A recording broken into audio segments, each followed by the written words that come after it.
Messieurs les grands rabbins, Monsieur le Président du Consistoire, membres honoraires et en exercice du Consistoire, Madame l'ambassadeur de Saint-Marin auprès du Conseil de l'Europe, Madame la députée européenne, Mesdames et Messieurs les intervenants, Mesdames et Messieurs les membres du comité scientifique de la Fondation, à savoir Josiane Deveau, Alain Facio, Francine Mérand, Sylvie Katz, Mesdames et Messieurs les participants, et en particulier les élèves de l'école européenne, mais aussi et avant tout, vous tous, rescapés des camps, enfants juifs cachés, qui nous faites l'honneur d'être présents aujourd'hui. Soyez tous remerciés de votre fidélité aux travaux de la Fondation Claude Lévy, Enfants juifs cachés. Le colloque annuel se tient en principe chaque année le 28 septembre, qui était la date de naissance de mon mari, Claude Lévy. Mais ce jour tombe cette année un Shabbat et il a fallu déplacer la date.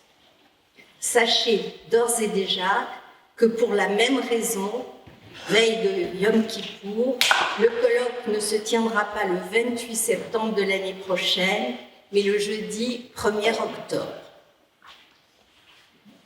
La thématique du présent colloque va nous permettre d'une part d'entendre des témoignages directs de ce qui est un bien des plus précieux et d'autre part de préparer l'avenir pour transmettre, en particulier à travers l'éducation, l'histoire et la mémoire.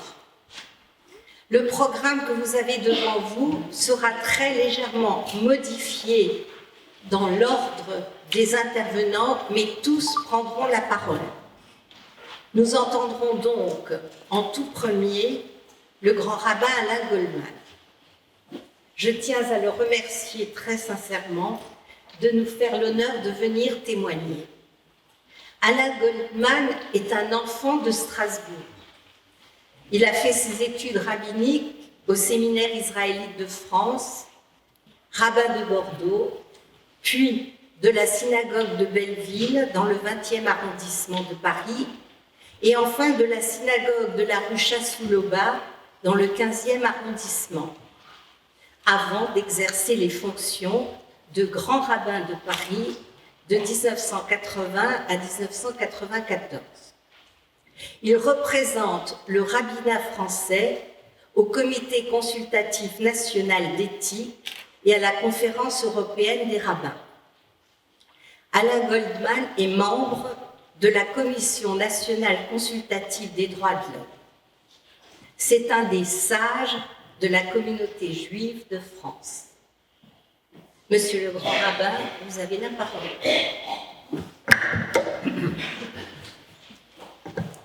Merci Madame la Présidente, chère Carole Reich, Lévy. Bonjour Mesdames, Messieurs, et surtout Messieurs les grands rabbins et rabbins, chers collègues et chers amis. D'abord, je dois faire deux rectificatifs. Je ne suis plus membre de la Commission nationale des droits de l'homme.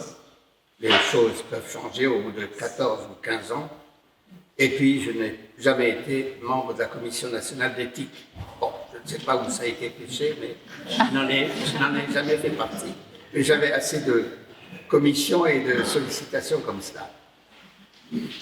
Je suis très heureux d'être parmi vous aujourd'hui pour vous parler d'expériences familiales qui ne sortent pas tellement de l'ordinaire, mais qui sont quand même un exemple dans ce que vous allez entendre de ma part. Effectivement, c'est avec une certaine émotion que je vais relater des événements qui remontent à près de 80 ans. Je les ai déjà largement dépassés et j'ai donc encore, grâce à Dieu, une mémoire fidèle qui ne me trahit jamais. C'est dans cette ville de Strasbourg que je suis né. où j'ai grandi, passé mes premières années jusqu'à la guerre, et ensuite quelques années entre 1946 et 1950, durant lesquelles j'ai étudié beaucoup chez les rabbins de la ville, et en même temps j'étais apprenti imprimeur à l'imprimerie Sussman, qui n'existe plus, mais qui m'a beaucoup formé pour la vie. Et mon sujet est très simple, une famille juive dans la tourmente. Je ressens aujourd'hui comme une marque particulière de la Providence à mon égard. Pouvoir parler, pouvoir témoigner, avoir vécu tout ce que j'ai vécu durant ces 88 ans d'existence et vous ramener quelques éléments de réflexion. Mais contrairement à Claude Lévy, je ne suis pas un enfant caché. Nous avons été une famille un peu cachée parfois, quand les moments devenaient dangereux, mais j'ai eu le bonheur d'être entouré d'une part par mes parents et mes deux frères et ma sœur. Mon frère Ovadia qui vit en Israël, mon frère Neville et sa famille qui sont ici, que je salue affectueusement, et ma regrettée sœur Simone, qui elle était née en 1933 et qui nous a quittés il y a 25 ans. Avant d'entamer mon sujet, j'aimerais vous faire partager un texte d'Élie Wiesel dont les termes me semblent bien adaptés en la circonstance.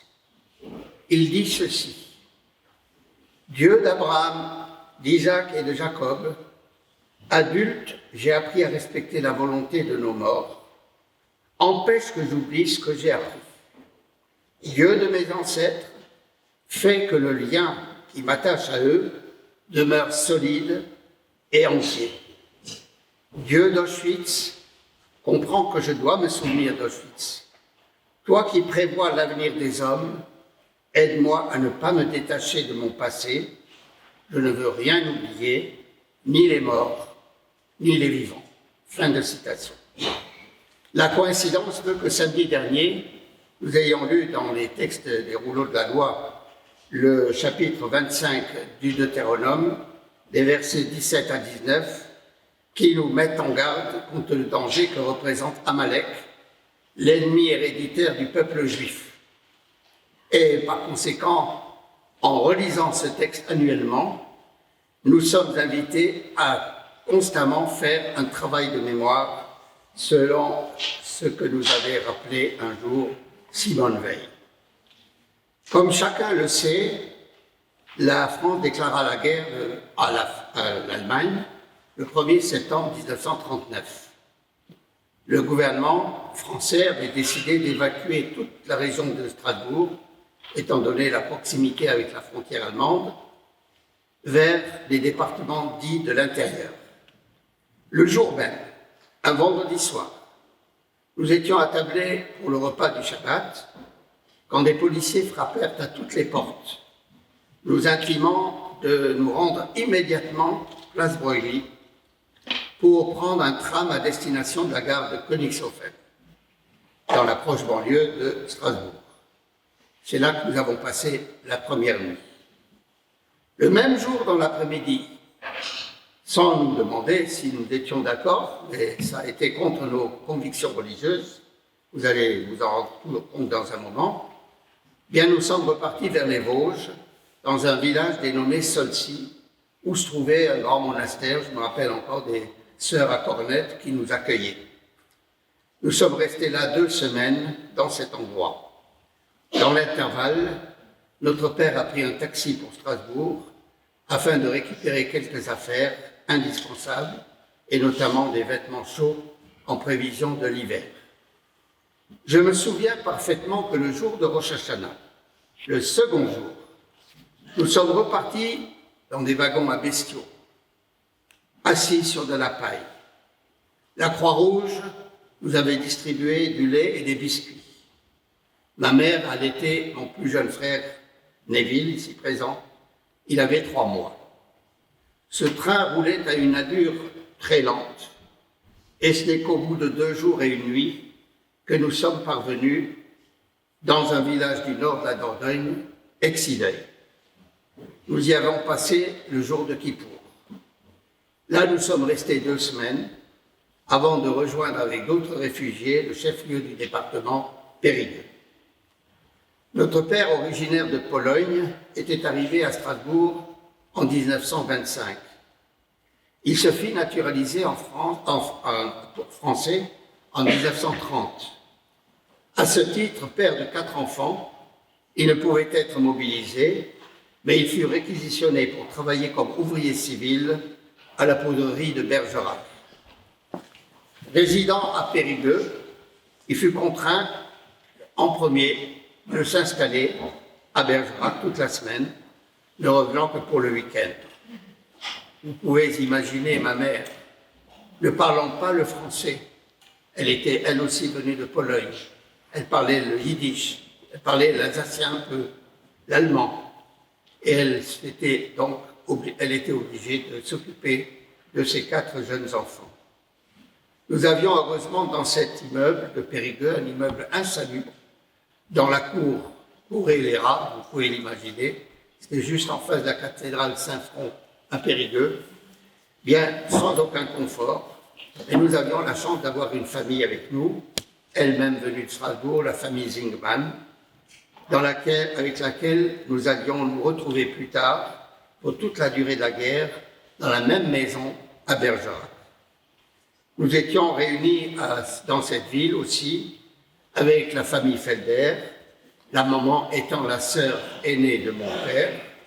On se retrouvait ainsi ensemble avec son mari, lui pas mobilisable parce qu'il était polonais, leurs 5 enfants, dont le plus jeune, à peine plus âgé que moi, fut longtemps mon compagnon de jeu. Au bout de quelques semaines de ces va-et-vient, mon père finit par nous trouver un appartement, un logement à Bergerac, dans une maison qui venait d'être construite toute neuve. Mais rassurez-vous, pas de confort, pas le moins de confort comme dans tous les coins de Dordogne. Pas de WC, pas d'eau courante. Et on se chauffait avec une petite cuisinière qui nous avait été fournie par le gouvernement. Je dois dire que j'étais surpris lorsque j'ai pris mes fonctions de rabbin à Bordeaux en 1958, donc bien après ces événements, 18 ans après, de retrouver le même manque d'inconfort dans la ville de Bordeaux, où il n'y avait pas tout à l'égout. Et ce qu'on avait mangé à midi, on le retrouvait un petit peu les restes dans les caniveaux près des trottoirs. Les choses ont évolué depuis. Nous avions donc cette famille Zingman avec nous et nous sommes restés longtemps ensemble. Donc mon père a fini par trouver un appartement, une maison. Il faut savoir que les réfugiés d'Alsace-Lorraine étaient pris en charge par un organisme gouvernemental, le groupement d'entraide des réfugiés d'Alsace-Lorraine, le GERAL. C'est lui qui trouvait les logements, qui les réquisitionnait, payait les loyers et nous donnait des bons avec lesquels on pouvait régler les frais de médecin et les frais pharmaceutiques. Et je crois même qu'au début, on percevait une petite allocation. Mon père, salarié de la poudrerie, percevait un traitement mensuel et bénéficiait même de la sécurité sociale. Nos ressources étaient suffisantes et je n'ai jamais eu l'impression que nous étions dans le besoin. À peine installés, le premier souci de nos parents fut de nous inscrire à l'école communale, distante d'environ 2 kilomètres de la maison. Nous faisions le trajet à pied, moi-même, ma sœur et mon frère Ovadia, qui s'appelait à l'époque Oscar, et puis plus tard, Neville l'a rejoint aussi, et il s'est un jour infiltré dans une classe sans qu'on s'aperçoive de sa présence, alors qu'il n'avait pas le droit d'être dans cette classe, et il a voulu suivre son frère âgé de 2 ans de plus que lui. Ceci pour la petite histoire. Nous avions des galoches aux pieds, pas de chaussures. Bien sûr, tout le monde était privé. Ça, c'était le sort commun à tous les Français. Et nous avions, pour avoir plus chaud, notre mère nous avait mis des journaux dans les galoches. Sans doute des souvenirs de sa Pologne natale, où régnait à l'époque une grande pauvreté. Ma sœur et moi-même étions dans le primaire. Mon frère, on va dire, était encore en classe préparatoire. Nous avons tenté de bien travailler, par nos propres moyens. Nos parents nous y incitaient bien que nous pouvons nous aider, car la culture française leur faisait défaut. Même le calcul simple, élémentaire, n'était pas leur ressource forte. Nous étions arrivés en Dordogne, dans cette région où on ne savait rien des Juifs, au point que les petits camarades, nourris de l'enseignement du catéchisme, croyaient que nous avions les doigts et le nez crochus. C'était bien avant Vatican II. Il faut bien préciser aussi que notre fort accent alsacien les déroutait, tout autant que nous étions déroutés par leur patois local. Mais je dois souligner que j'ai davantage souffert de l'antisémitisme en Alsace, bien plus qu'en Dordogne, avec les colibés des petits Alsaciens qui nous lançaient toutes sortes de phrases désagréables pendant que nous étions à l'école. Et nous arrivions dans une région rude, et je me souviens de l'hiver 40 qui était particulièrement difficile, au point que j'ai même attrapé des engelures à ce moment-là. Le principal souci de nos parents était de continuer à vivre une vie religieuse comme celle reçue dans leur famille, dans leur milieu familial. À Bergerac n'existait aucune structure communautaire organisée. Environ 300 familles s'y étaient regroupées, venant de Strasbourg et d'autres régions. Pas de synagogue, pas de rabbin. Mon père prit alors la décision de se rendre à Périgueux auprès des responsables de la grande communauté évacuée de Strasbourg. Une partie de ces Juifs venant d'Alsace-Lorraine s'était regroupée à Limoges et sa région, une autre partie vers le Périgord et plus bas vers le sud-ouest.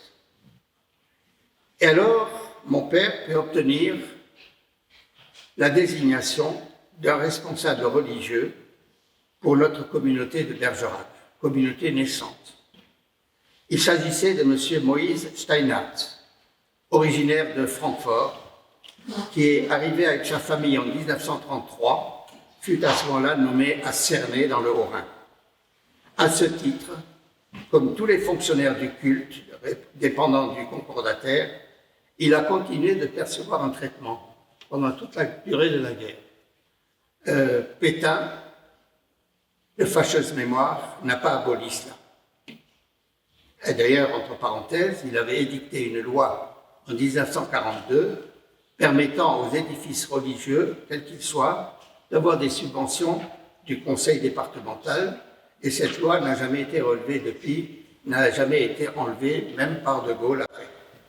Et les consistoires, les communautés, continuent de bénéficier un petit peu de cette manne gouvernementale. Monsieur Charles Althofer, qui fut pendant un certain temps maire de Strasbourg, était alors directeur du service des cultes replié à Périgueux et avec tous les services préfectoraux. Malheureusement, j'ouvre là une incidente, pour M. Steinhardt, sa seconde fille célibataire, Rebecca, arrivée en France sans titre de séjour valable, fut raflée à Bergerac en août 1942, soit un mois après la tristement célèbre rafle du Veldiv de juillet 1942. Ce matin-là, quand elle fut prise, contrairement à son habitude, M. Steinhardt n'est pas venu me donner mon cours quotidien. Je reviendrai sur ces cours qu'il me donnait. Et effectivement, il n'est pas venu. Ma mère me dit de prendre la bicyclette, d'aller me renseigner. Il y avait 2 kilomètres à travers la ville à parcourir, j'y suis allé. Et là, en arrivant, j'ai appris le drame qui s'était déroulé à 5 heures du matin. Je n'avais alors qu'à peine 11 ans quand je reçus cette nouvelle en pleine figure. Mon père fut donc celui qui nous amena notre responsable religieux. Un fidèle originaire de la Lorraine, M. Myrtil Uri, installé à Bergerac avec sa famille, prit la direction administrative de la communauté naissante. Il occupait une maison de plusieurs étages et il réserva le premier étage comprenant 2 grandes pièces séparées par un couloir au service du culte. M. Steinhardt assurait régulièrement les offices du vendredi soir et du samedi matin. Il possédait parfaitement la liturgie alsacienne et regroupait les jeunes pour des cours de Talmud Torah. Cette proximité avec ce maître m'a été bénéfique. Il m'a donné des cours de Torah, de traduction des prières avec Rashi, de la Mishnah, sans oublier la cantisation des textes de la Torah. Il était également habilité à tuer les poulets quand nous en trouvions. Donc il était choqué. À Périgueux même existait, comme vous le savez, certains d'entre vous, une boucherie cachère. Il faut préciser que le gouvernement de Vichy permettait qu'il y ait du cachère. Il a même donné l'autorisation aux biscuiteries Brun à Grenoble de fabriquer annuellement les matzot à destination des familles juives, avec tickets de rationnement qui étaient perçus au même titre que lorsque nous allions acheter du pain. Donc, je me rendais parfois à Périgueux, distant de 50 km de Bergerac. J'empruntais un petit train le matin, à 5 heures du matin. Il mettait 5 heures pour faire les 50 km. Un tof-teuf à locomotive, il ne fallait surtout pas être sur les marchepieds pour recevoir des escarbilles dans les yeux. J'effectuais donc le trajet retour aussi de 17h à 22h. Entre-temps, j'allais à la boucherie prendre les quelques grammes de viande qui nous étaient accordés, et puis j'allais chez une tante pour y déjeuner. C'était une des sœurs de ma mère. À la maison, nous observions non seulement le cachère strictement tout au long de la guerre. Quand nous n'avions pas de viande, nous avions quand même un peu de poisson, des œufs, des légumes. Mon père s'était arrangé avec des fermiers des environs pour trouver un peu de ravitaillement supplémentaire, et j'y allais moi-même avec la bicyclette, puisque mon père m'avait indiqué le chemin. Et cela, lorsque j'avais 10-11 ans, pour vous montrer la maturité dont j'étais déjà pourvu à ce moment-là. Et nous observions donc Shabbat et fête. Nos parents nous ont ainsi amenés à respecter toutes les règles religieuses. Je suis très heureux de saluer Madame la sénatrice Fabienne Keller, que j'ai eu un jour l'occasion de rencontrer. Lorsqu'elle fut maire de Strasbourg, nous étions ensemble à Périgueux. Absolument. Oui, et j'ai encore gardé le stylo que vous m'aviez offert, de la ville de Strasbourg. C'est un souvenir au moins très émouvant. Ben oui. De vous voir vous-même, Jean Kahn et d'autres. Et oui, il y avait Rolf Hamel. Rolf Hamel, absolument. Évoquer le souvenir de leur pas de petits garçons, d'enfants Voilà, protégés à Périgueux. Je suis le petit garçon devenu un homme doyen du rabbinat français et qui évoque les souvenirs de jeunesse. Merci beaucoup. Alors, en 1942, lorsque je fus admis au collège de la ville, ça s'appelait le collège Henri IV, qui depuis est appelé lycée Henri IV, mon père vint trouver le proviseur. Écoutez bien, c'est instructif pour notre période. Il est venu trouver le proviseur pour lui demander en ma faveur la permission de ne pas aller en classe le samedi. Dans un pays laïque et sous l'occupation allemande, le proviseur, qui venait de Mulhouse, il connaissait l'affaire, M. Reichhardt, a donné l'autorisation à condition que je fasse mes devoirs du samedi, que mes camarades m'apportaient le dimanche matin. Et ça a bien marché comme ça pendant tout le temps où je fus élève de ce collège. C'est de vous dire qu'effectivement, ce proviseur, particulièrement généreux, a enfreint les règles de la laïcité en permettant à un élève juif de manquer le samedi l'école. Par ailleurs, mes parents, estimant que je n'avais pas assez étudié de Torah avec uniquement les cours dispensés aux quelques élèves de M. Steinhardt, l'ont prié, l'ont engagé comme professeur particulier. en le payant, se privant peut-être un peu du pain de leur bouche. Et c'est ainsi que j'eus tous les jours, après la classe, hiver comme été, 2 heures d'enseignement juif, excepté le vendredi. Évidemment, ça peut augurer de la suite des événements qui m'ont permis, après mes 4 années d'imprimerie, de pouvoir rentrer à l'école rabbinique et d'avoir le bagage suffisant au niveau des connaissances religieuses, à condition que j'obtienne le bac en quittant l'école rabbinique, ce que j'ai réalisé aussi. Mais ça, c'est plus tard. Et il faut dire que déjà, quand j'étais jeune élève au Talmud Torah de la communauté Adat Israël à Strasbourg, entre mes 5 ans et mes 8 ans, j'avais également 2 heures de cours tous les jours dans ce Talmud Torah. Et je me souviens qu'un jour, ma mère voulait me présenter au rabbin Deutsch, directeur du Talmud Torah de l'époque, et lui demandant de m'inscrire dans son Talmud Torah. Après m'avoir interrogé, il dit « Madame, votre fils est trop fort pour mes élèves. Gardez-le dans la communauté où il se trouve actuellement. » Nos conditions de logement à Bergerac étaient rudimentaires. Ma mère s'occupait des petits afin que je puisse être seul avec le professeur pendant les 2 heures quotidiennes. Et très jeune, je voyais les personnes qui venaient à la maison, des amis dont on a fait connaissance, de tous bords, religieux, pas religieux. Et j'avais l'impression déjà à cette époque-là que tous refaisaient le monde et parlant des espoirs qu'ils auraient de voir la guerre se terminer. Comme tous les Français, pour tous les Français, les journaux de l'époque étaient censurés.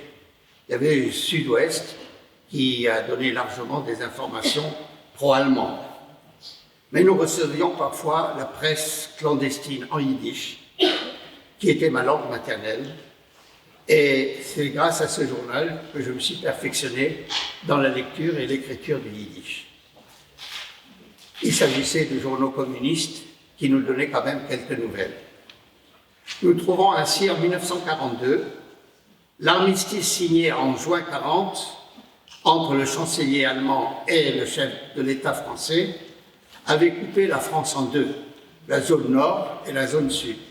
Vous savez que dans la zone nord, tous les juifs, à partir de l'âge de 6 ans, étaient tenus de porter l'étoile jaune accrochée à leurs vêtements, faute de quoi ils allaient immédiatement en prison.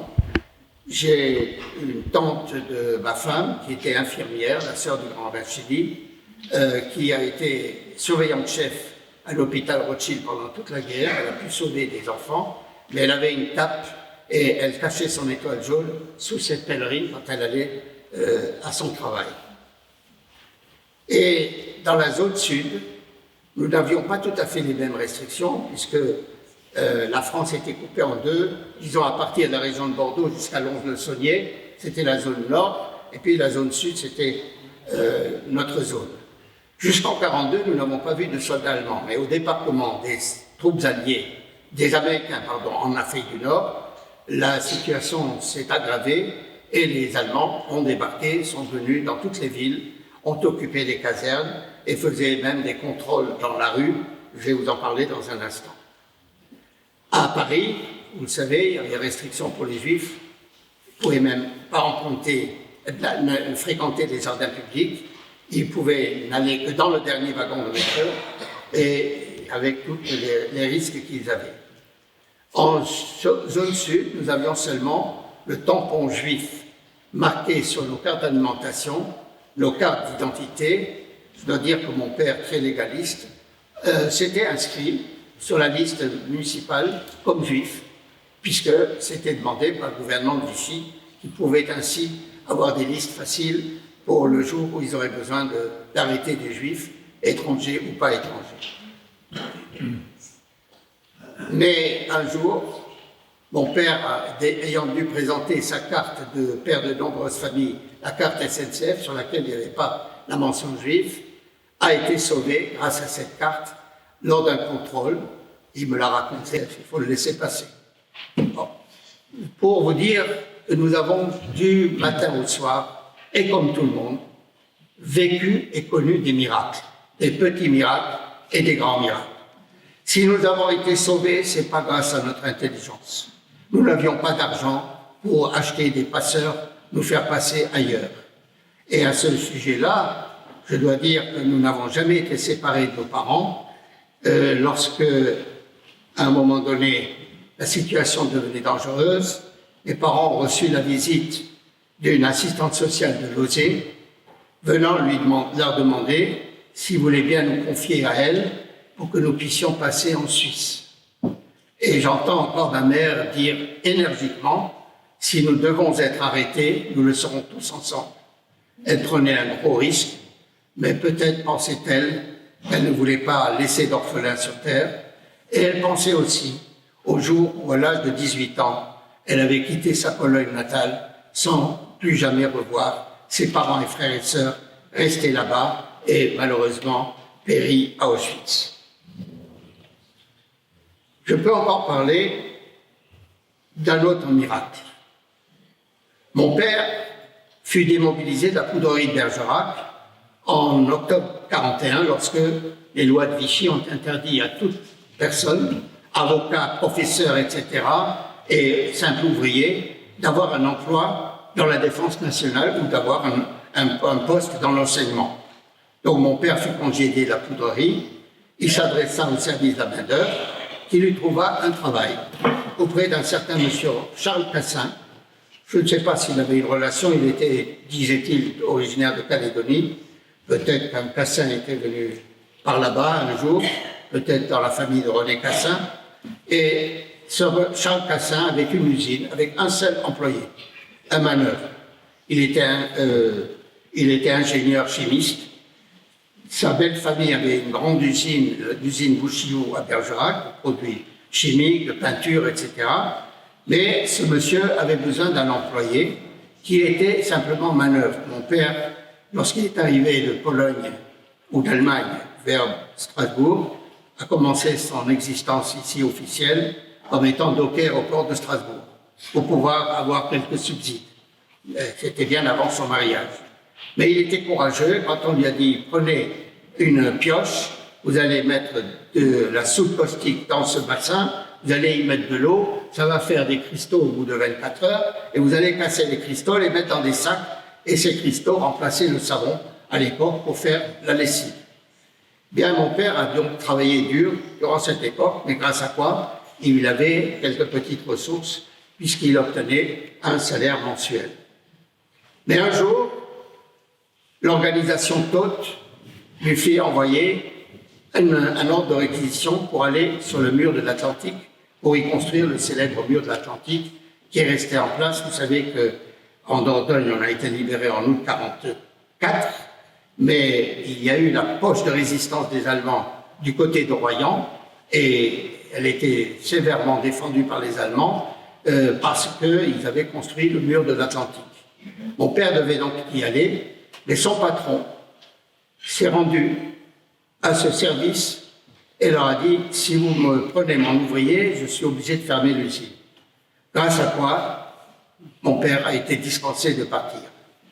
Et c'est un miracle, évidemment, auquel je suis particulièrement sensible. Au bout de quelques mois, quand il était arrivé à Strasbourg, il se fit colporteur, comme beaucoup de juifs étrangers qui sont allés de Pologne vers Strasbourg, vers les mines du Nord, etc. Et il faut dire qu'en tant que colporteur, ma mère aussi avait ce métier, ils étaient toujours en règle, payant une patente, payant leurs impôts, et les contrôles de gendarmerie étaient souvent très sévères, il fallait faire très attention. Pour en revenir à Bergerac, il s'agissait, comme je l'ai dit, son travail, en quoi il consistait. Notre vie quotidienne en était un constant exemple de miracle que nous vivions. Cette vie se déroulait à peu près normalement. Nous avons dû subir 3 bombardements. Des avions anglais ont piqué sur la poudrerie au moment où devaient partir des munitions à destination des forces allemandes. Et notre maison était distante à peu près de 1 kilomètre. Étant construite en matériaux très légers, vous imaginez bien que les murs se sont fendillés, mais on n'a pas reçu le toit sur la tête. Précisons, donc il n'y avait pas, comme j'avais dit précédemment, pas de confort. Et quand on voulait prendre un bain chaud, pas tous les jours comme aujourd'hui, bien ma mère chauffait de l'eau et elle nous baignait dans un petit récipient en inox. Maintenant, parlons un petit peu quand même de la vie communautaire à Bergerac, et je vais les respecter, je vous promets. En effet, dans cette petite communauté de Bergerac, nous avions les offices, et un jour, je me souviens de la visite, en 41-42, à l'époque de Hanouka, du regretté grand rabbin René Hirschler, la salle dans laquelle nous nous trouvons porte son nom. Eh bien, il est venu faire une tournée pastorale, et là, comme le grand rabbin Deutsch, son éminent collègue, il m'interrogea aussi quand je lui fus présenté, et m'ayant écouté, voyant les quelques connaissances que j'avais déjà, il me dit, en me serrant la main, « Toi, tu seras un rabbin ». Une phrase qui m'a marqué. Je l'ai rappelé à ses enfants quelques années après. Quelle prémonition! Et il avait donc vu clairement, et il ne s'attendait pas à voir un garçon de mon âge avoir les réponses qui lui ont été faites. Mais nous avons aussi changé de lieu de prière parce que le lieu était devenu trop petit et à Bergerac se retrouvait replié l'orphelinat de Haguenau, l'orphelinat des garçons, dans des baraquements mis à leur disposition par la ville de Bergerac. C'est là qu'il y avait des activités d'éclaireurs. J'ai fait partie du mouvement scout et même participé à un camp de scout à Thiviers en 1943. Ça veut dire que mes parents avaient quand même confiance dans la Providence, et ils avaient confiance dans les dirigeants de la communauté au point de nous laisser partir, même s'ils craignaient qu'il y ait des arrestations des déportés. Cet orphelinat avait été dirigé successivement par deux personnes dont vous avez entendu parler. D'une part, il y avait M. Maurice Dreyfus, ancien professeur de physique à Colmar, et puis, que j'ai retrouvé par la suite, dans les années 50, à Paris, et surtout Maître Jules Veil et son épouse, qui ont dirigé cet orphelinat, dans lequel, avec ce lieu de culte nouveau, où j'ai pu célébrer ma bar mitzvah en septembre 1944, c'est-à-dire un mois après la libération. Chose incroyable, c'est à ce moment-là que j'ai retrouvé la personne, le docteur Nerson, qui m'avait circoncis 13 ans avant et qui par hasard se trouvait dans cette communauté de Bergerac au moment où j'y célébrais la bar mitzvah. Les derniers mois de l'occupation furent difficiles. Peu à peu, on apprenait que des familles de notre connaissance avaient été déportées. Certaines personnes avaient été fusillées. Nous ne connaissions pas encore l'ampleur des pertes subies dans notre cercle familial. Mon père avait laissé 3 de ses frères en Allemagne. L'aîné fut déporté, mais libéré à Lübeck par les Anglais. Les 2 autres, malheureusement, moururent d'épuisement dans le camp de Sachsenhausen, près de Bergerac. Et nous avions appris leur disparition par le rabbin Hans Barchet, qui était aumônier du camp de Gurs, qui a fait part de cette triste nouvelle, parce qu'à Gurs, il y avait les 2 épouses des 2 frères assassinés, qui, elles, venaient des Pays-Bas et ont été ensuite retransportées vers Auschwitz, comme beaucoup. J'avais aussi un oncle et une tante et des cousins qui vivaient à Nancy, qui furent déportés en 1942. Nous l'avons appris immédiatement parce que la correspondance interzone s'est arrêtée en 1942 et nous savons qu'ils ont été déportés. Mais leur nom figure sur le mémorial du martyr juif inconnu à Paris. Je terminerai par la description des derniers mois d'occupation allemande. Pour célébrer le Seder, en 1944, il n'y avait plus de matzot. Courageusement, ma mère prit 1 kilo de farine et elle fit quelques petites matzot sur la cuisinière. Est-ce que c'était vraiment de la super cacheroute? Mais le bon Dieu est assez grand et tolérant pour accepter le fait que nous puissions manger quelques matzot et ainsi respecter les lois particulières à cette fête. On se contentait donc de prier à la maison, parce qu'en 1944, l'ordre fut donné de fermer tous les lieux de culte pour éviter des attroupements permettant plus facilement aux Allemands de venir arrêter les Juifs qui s'y retrouvaient. Nous avons eu, évidemment, comme tous les Français, la nouvelle du débarquement des Alliés. Je l'ai eu le matin même, en écoutant des voisins qui, eux, avaient la radio. Les Juifs n'avaient pas le droit d'avoir une radio. Et nous avons donc appris cette bonne nouvelle. Je crois avoir à peu près dit l'essentiel. Je laisserai beaucoup de temps à vos questions, s'il y a des détails que j'ai omis. Mais pour vous dire qu'après cette triste guerre, cette triste période que nous avons franchie avec bonheur en nous retrouvant les 6 et en retrouvant nos familles et les retrouver à Strasbourg aussi, les oncles et tantes de ma mère, nous étions contents de refaire une nouvelle partie de notre vie, un peu plus calme, un peu plus heureuse. Et je pense que la guerre nous a fortement marqués. Je terminerai par une petite allusion. Lorsque j'étais rabbin de Bordeaux, dans les années 60, et que j'ai eu le privilège d'accueillir des milliers de rapatriés d'Algérie, je me suis mis à la place de ces Algériens. Je les ai accueillis en formant un comité d'accueil, comme j'ai pu être accueilli lorsque nous sommes arrivés à Bergerac ou à Périgueux. Et j'avais déjà donc cette formation en moi, cette sensation qu'il fallait aider l'autre, cette façon d'être solidaire envers tous ceux qui sont dans l'infortune. Je vous remercie.